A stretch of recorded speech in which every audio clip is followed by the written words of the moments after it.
ya ves que AMLO dice que el problema de México es la corrupción. Yo no creo que eso sea el problema de México. Yo creo que el problema de México parte de que tenemos clases altas de muy baja calidad y que de hecho... Como calidad intelectual, moral, ética. De una calidad intelectual bajísima y aunque tienen acceso a la mejor educación, a los mejores viajes y demás, pues no es que precisamente estén muy iluminados, están al frente de todo y eso como que detiene todas las cosas, pero precisamente las detiene porque hay un problema gigantesco. El 95% de México no habla inglés. O sea, solo hay un 5% que habla inglés. Pero básicamente hay como todo un grupo de personas que creen que la innovación está en Wired Magazine y lo que se está viendo en Adweek, New York y toda una serie de cosas que es así como, oye, disculpa, ¿tú dónde vives? Y la gente vive en un imaginario raro donde la Condesa colinda al norte con Nueva York, al este con Londres, al oeste con Los Ángeles y al sur con el infierno. Ni que fuera Monterrey. Sí, pero entonces el problema principal que parte de todo esto es que hay una psicosis de que somos norteamericanos. Sí somos norteamericanos, pero no somos gringos. Y cuando uno entiende eso, habría que poder despegar qué es lo que les funciona a ellos, que jamás va a funcionar aquí. Y entonces el punto de lo que estoy diciendo es que toda la gente que está como en innovación quiere hacer innovación a la gringa en México. Claro. Y eso jamás va a funcionar porque el primer momento en el que el coche inteligente de Tesla, que se maneje solo y que tenga inteligencia propia para saber cómo ir por los caminos de San Francisco, lo suelten en el segundo piso del periférico para poder tomar una salida con 50 ladies, o sea, la lady, ya ves que dicen, ¿no? Sí. Lady periférico, lady todos estos, metiéndosele, al coche le da un ataque de nervios y se avienta del segundo piso. Peor. Y donde llueva, no lo va a entender porque no está hecho para esta realidad. Exacto. Y entonces cuando uno entiende eso, resulta que hay 130 millones de mexicanos y ahí habría que pensar en la singularidad que está en el año 2040. Pero ¿cómo es la singularidad en San Martín Texmelucan, en Colipa, en Nautla, en cada pueblito, ranchería y en todas las ciudades de México? No va a ser a la San Francisco y Nueva York. Entonces a la gente de verdad le hace mucho daño su suscripción a Wired y a la gente le hace muchísimo daño creer que no está allá. Criterio. No, es que están pensando que aplica en una sociedad como la norteamericana cuando la sociedad mexicana no se parece en nada. Y esto es algo que ha salido una y otra vez en estos mismos podcasts que si tú, depende cómo lo quieras ver. Hay una clase alta mexicana que esto es menos de 1 millón de personas que gana más de $1 millón al mes. Entonces el ingreso es increíblemente alto y yo siempre digo en las conferencias, nadie de ustedes es de clase alta mexicana y por supuesto pues se sacan de onda, son universidades privadas y me ven así como, ay, ¿por qué dice eso? Porque la clase alta mexicana se caracteriza por un solo rasgo, no vive en México. Viene de vez en cuando a ver si el país sigue vivo, no estudia en México, no vive aquí y nada más viene de visita. Entonces es una clase alta que está en Europa y en Estados Unidos y que efectivamente es europea y norteamericana. Luego viene una clase media alta, que son 5 millones de personas. Empiezan en 90 mil pesos. Ahí sí es la que continuamente está viajando a Estados Unidos y que ahí pasan cosas muy raras. Target en Estados Unidos es de medio pelillo, pero para la clase media alta mexicana, Target es así el Olimpo de sus sueños. Y es así de, mamá, ¿por qué vas tanto a Target en Estados Unidos? ¿Por qué solo vas al Walgreens, mamá? Ay, Pepe, porque ya ves, la aspirina mexicana no me hace. Sí, y tu papá siempre que quiere me duele la cabeza. Entonces yo necesito aspirina americana, ¿eh? Entonces ahí va la señora para su aspirina americana y hasta el detergente se lo traen de allá. Y eso hace que tengan un pensamiento que sí cree que vive allá. Muchas veces tienen casa y lo que sea, ¿no? Digo, no hay ningún problema, etcétera. En Monterrey pasa mucho porque se pasan a comprar para allá, ¿no? Bueno. Tijuana ni se diga. Tijuana, San Diego. Una clase media mexicana que resulta que son 24 millones de personas. Y esta clase media... 1 millón, 5 millones. 4,500 y 24 millones, ¿sabes? Ahora, estos 24 millones de clase media tienen un problema gigantesco, es de ingreso muy bajo. Esto de que dicen que México está en la trampa del ingreso medio, hijo, pues quién sabe cómo será eso, porque resulta que estamos en promedio de salarios como de 16,000 todo el país, pero esto es muy mentiroso porque le están echando clase alta y clase media alta a todo. Lo combinas. Entonces resulta que no es cierto. O sea, en la práctica 4 de cada 100 está en clase media. 4 de cada 100 es súper chiquito, ¿sabes? Y la clase media, ante todas sus carencias, pues tiene que inventarse imaginarios y muchas veces lo que no tienen dinero lo tienen en ideario. Entonces sí se cree que está viviendo la realidad imaginación. norteamericana, pues porque ve Instagram en inglés y ve TikTok en inglés, pero pues esto básicamente es psicosis, porque estás viendo lo que se consume allá en inglés, pero lo estás teniendo a sueldo mexicano y pues nunca lo vas a lograr, Sí, claro. mijo. O sea, eso no se va a poder hacer. Y hay un factor fundamental, yo toda mi vida fui clase media, después ya no, es que ya no quiero ser clase media, que la clase media es una pregunta bien fácil. ¿Debes? Si debes, eres clase media. O sea, si compras en abonos, si lo echas a la tarjeta a 12 meses, la clase media tiene todo, pero todo lo debe porque tienen que pagar hipoteca, etcétera. Todo está en abonos chiquitos. ¿Cómo hice yo para salirme de la clase media? Me fui a buró de crédito. Entonces ya a partir de eso, pues ya no me dan crédito, pues ya no soy clase media. Ya no me queda de otra más. No me queda de otra, ya soy clase media baja, ¿no? Ahora, eso que estoy diciendo, que puede parecer particularmente desopilado, pues es que habría que entender la realidad como la tenemos. De hecho, inclusive en bancarización, pues estos que acabo de decir, la clase media, la clase media alta y la alta, todos esos están bancarizados, todos esos tienen internet. Y cuando tú estás en la clase media, crees cosas bien raras. Entonces ahí sale uno diciendo, sí va a ganar Xóchitl. Ya lo vi. Sí gana Xóchitl, ¿eh? Porque sí, no, todo el mundo va a votar por Xóchitl. En tu clase media, sí, en clase media alta y en clase alta. A ti tu Instagram, lo que estás viendo a tu Instagram alrededor y tu Twitter, ¿no? Pero hay 100 millones de personas que es clase media baja y debajo de la línea de pobreza. Y esos 100 millones de personas son los que de veras determinan todo. Entonces, desde Santa Fe, la gente que estudia en las universidades privadas dice, no, es que la tendencia es que todo el mundo quiere sustentable. En tu colonia, papá, porque los 100 millones de personas ganan menos de 2 salarios mínimos y no es de que no quieran salvar al mundo, no es eso, es que no les alcanza. Y de hecho en la práctica... No, sus prioridades son otras. Sus prioridades son completamente otras. De hecho en la práctica, cuando tú lo ves, ¿qué negocios funcionan a nivel país? Pues los de los 100 millones. ¿Y qué quiere decir eso? Pues Coppel, Cuidado con el Perro, Marinela, Bimbo, todo lo que pueda venderle a los 100 millones a precios muy bajos, pero es una cantidad de mercado grande. Entonces ahí es donde está la tendencia. Y no va a ser el gusto sofisticado. Luego me preguntan, ay, es que ¿verdad que viene el lujo silencioso? Sí. Y ¿cómo se llama eso que se visten de beige la gente rica? El old money style. ¿Cómo? El old money, ¿no? Y yo digo, híjole, qué payaso eres, porque... A ver, ¿quién es el hombre más rico de México? O está entre los más ricos, no importa, sigue estando, pero sube y baja y sube al compás de esta canción. Pues el señor Slim.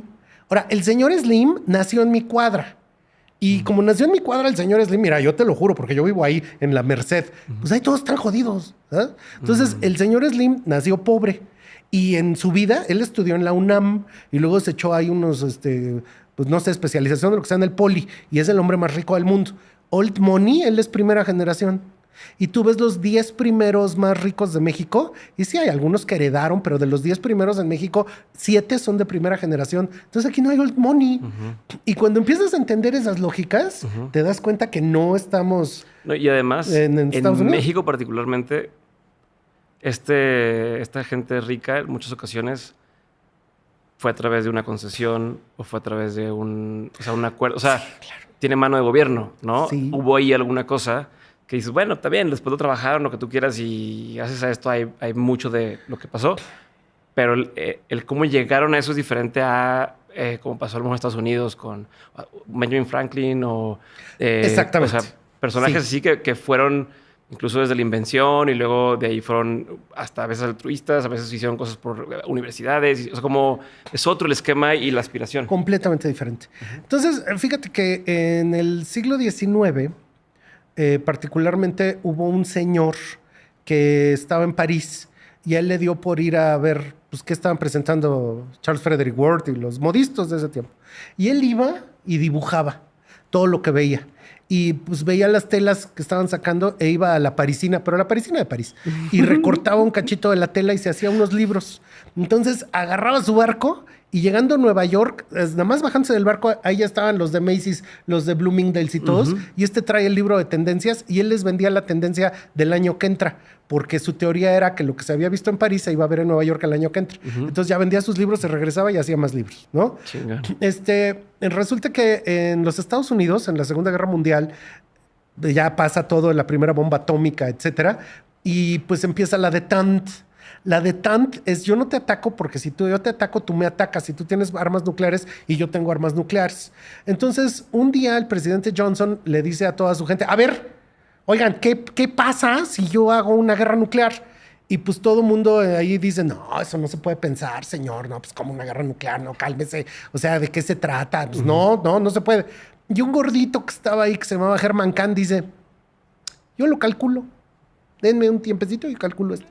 Y ya regresa Herman Kahn y le dice, ya lo calculé. ¿Esa es la teoría de juego? No. Se llama On Thermonuclear War, su libro, En Guerra Termonuclear. Y básicamente lo que inventó es la predicción de escenarios. Entonces le dice al presidente Johnson, mire, una guerra nuclear no vuela el planeta así como la estrella de la muerte. No hay tantas armas. O sea, no se puede. Después del primer ataque, sí se muere el 40% de toda la población, pero el 60% de Estados Unidos sigue, ¿eh? Ahora, nos cuesta tanto pasar todas las industrias subterráneas. Cuesta tanto que resulta que la radiación no te mata luego te mata en 5 años. Entonces vamos a hacer esto. Enterramos las ciudades y a muchos kilómetros de profundidad están los bebés. Ya que tengan 10 años, los pasamos al siguiente piso. Ya que tengan 20 años, al siguiente como piso. Silo, y ya que tengan 55, 60, ya los ponemos en la superficie. Porque te matan 5 años. Entonces no hay problema, pues a que vivan allá en la superficie. Y con esto podemos aguantar tantos años y los rusos no aguantan porque no les alcanza el varo, ¿cómo ve? Y entonces el presidente va así de, pues órale, a mí ya no me da miedo. Y no pasó. Pero entonces se inaugura esto de, o sea, es también cálculo de tendencias. Ahora, ¿por qué te estoy diciendo todo esto? Porque resulta que entre las degeneraciones del diseño, ahora hay un montón de gente pues, que se va al Imperial College en Londres y que se va a Miami a estudiar ahí una bola de cosas. Y ahora traen la idea del Design Futures. Y el Design Futures lo primero que dice es que el futuro no se puede predecir. Pero esto es simplemente una encarnación más del pobre es pobre porque quiere.